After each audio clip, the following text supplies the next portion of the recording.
हाँ, और जिनको मुझे सपोर्ट करने की कुछ बहुत जनों के आ रही कि सर आपका जो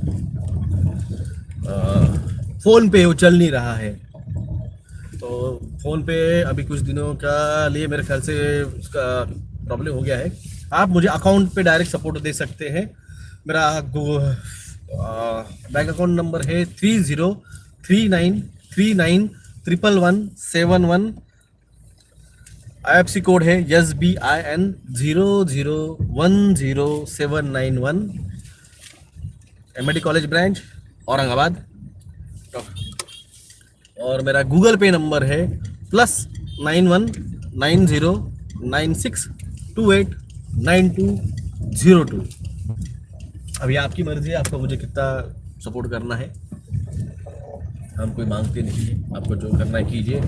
आपका जो भी आर्थिक सहयोग हमें मिलेगा उसको तो हम सोशल कॉज में तो लगाते ही, और भी कुछ पिटिशंस डालने हैं। मैं नाम नहीं बता सकता हूँ ताकि सरकार अवेयर हो जाएगी। जब वो पूरे कंप्लीट हो जाएंगे और डाल देंगे उसके बाद में बताएंगे हम आपको किस बारे में पिटिशन डाली है।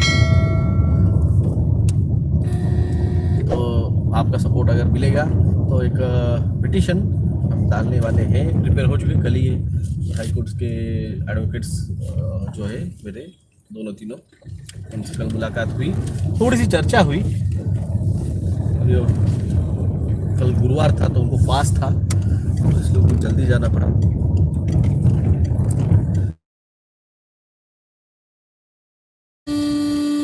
नेक्स्ट मीटिंग जब होगी तो मैक्सिमम ड्राफ्ट बना, एक्चुअली सब ड्राफ्ट का तो जो नोटिस BTC से वो सब भेज के हैं हम, सिर्फ उसको ड्राफ्टिंग में लिखना है तो वो भी हो जाएगा। तो आपका सपोर्ट हमें चाहिए, आपका सपोर्ट मिलेगा तो हम और एक पिटिशन पे काम कर सकते हैं।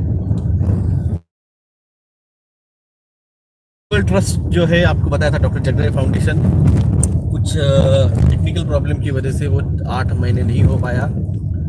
उसका रजिस्ट्रेशन अब आ चुका है AF 26,682 26682। गड्ढे देखे, हाँ बैंक कर डोनेट।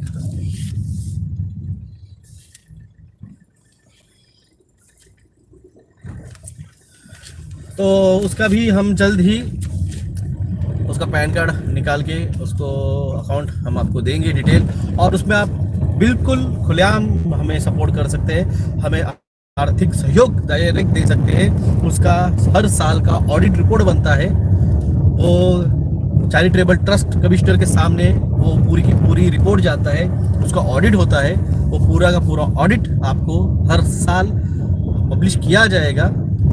इवन आप हमारे drjagdale.com जो वेबसाइट है उस पर भी हम उसका रिपोर्ट ईयरली जब तक है, देखो हम क्यों मांग, लोग बोलते हैं कि डॉक्टर जगदळे पैसे मांग रहा है, किस लिए मांग रहा है, पैसा खत्म हो जाएगा। भाई साहब, जब तक हमारे पास पैसा भी चाहे, उसमें से जो गरीब है, अगर कोई अपंग है, उसको अगर ट्राइसिकल दे दी खरीद के, भले बाद में पैसा नहीं रहेगा मगर वो कम से कम उस ट्राइसिकल से उसकी बेसिक नीड तो कंप्लीट कर पाएगा। महाराष्ट्र में हर साल कम से कम 15,000 किसान आत्महत्या करते हैं। पैसा नहीं देना दीजिए उनको, इम्पोर्टेंट है पैसा दीजिए, मगर डेली ब्रेड एंड बटर के लिए अगर उनको हम उनके जो भी है उनको कोई इनकम का सोर्स अगर दे सके, अगर उनको कोई एक आधी सिलाई मशीन हो या फिर सेवाई की मशीन हो या पापड़ मेकर मशीन हो या कुछ भी हम अगर उसको देते हैं और उसका अगर वहाँ से पर डे का अगर उसको इनकम मंथली अगर एक फिक्स इनकम उसको आता है तो अपने फैमिली को चला सकते। तो इस तरह से अगर कोई उपक्रम हम जब तक पैसा है तब तक उसका यूटिलाइज करके इनको अगर वो चीज़ें ला के खरीद के दे देंगे, बाद में नहीं रहा तो भी उनका जो भी है बेसिक फैमिली लाइफ चलता रहेगा।